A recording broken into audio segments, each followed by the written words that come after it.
ফিলিস্তিনের অবরুদ্ধ গাজা ভূখণ্ড দখল করার ঘোষণা দিয়েছেন মার্কিন প্রেসিডেন্ট ডোনাল্ড ট্রাম্প। তিনি বলেছেন, যুক্তরাষ্ট্র গাজা উপত্যকা দখল করবে এবং সেখানকার মালিক হবে।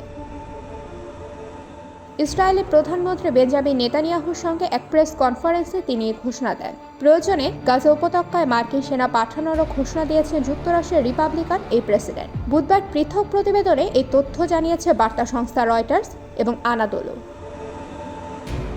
রয়টার্স বলছে, যুক্তরাষ্ট্র গাজা উপত্যকা দখল করবে এবং সেখানকার মালিকানা নেবে বলে প্রেসিডেন্ট ডোনাল্ড ট্রাম্প মঙ্গলবার জানিয়েছেন। তিনি বলেছেন, একই লোক গাজার পুনর্নির্মাণ এবং জমি দখলের দায়িত্বে থাকা উচিত নয়। পৃথক প্রতিবেদনে বার্তা সংস্থা আনাদোলু বলছে, গাজার বাইরে ফিলিস্তিনিদের স্থায়ী পুনর্বাসনের ইঙ্গিত দেওয়ার পরপরই প্রেসিডেন্ট ডোনাল্ড ট্রাম্প মঙ্গলবার বলেছেন, যুক্তরাষ্ট্র গাজা উপত্যকা দখল করবে। ইসরায়েলের প্রধানমন্ত্রী বেঞ্জামিন নেতানিয়াহুর সঙ্গে এক সংবাদ সম্মেলনে তিনি বলেন, যুক্তরাষ্ট্র গাজা উপত্যকা দখল করবে এবং আমরা এটি নিয়ে কাজও করব। ট্রাম্প বলেন, আমরা গাজার মালিক হব এবং সেখানকার সমস্ত বিপজ্জনক অবিস্ফোরিত বোমা এবং অন্যান্য অস্ত্র নির্মূল করব।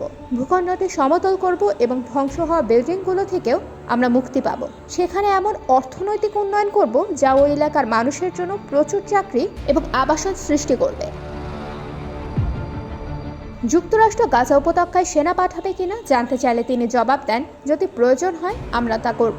ট্রাম্প বলেন, আমরা সেই অংশটি দখল করতে চাচ্ছি, আমরা এটির উন্নয়ন করতে যাচ্ছি, হাজার হাজার কর্মসংস্থান তৈরি করতে যাচ্ছি এবং এটি এমন কিছু হবে যা সমগ্র মধ্যপ্রাচ্য খুব গর্বিত হতে পারে।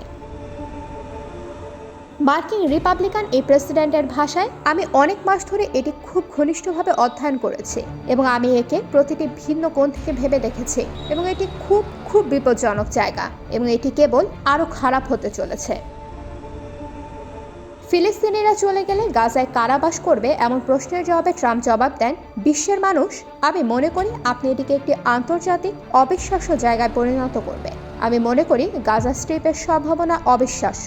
আমি মনে করি সমগ্র বিশ্ব, সারা বিশ্বের প্রতিনিধিরা সেখানে থাকবে এবং তারা সেখানে বাস করবে। ট্রাম্প আরও বলেন, গাজা উপত্যকা Rivera of the middle east হয়ে উঠবে। তিনি বলেন, আমাদের কাছে এমন কিছু করার সুযোগ রয়েছে যা অসাধারণ হতে পারে।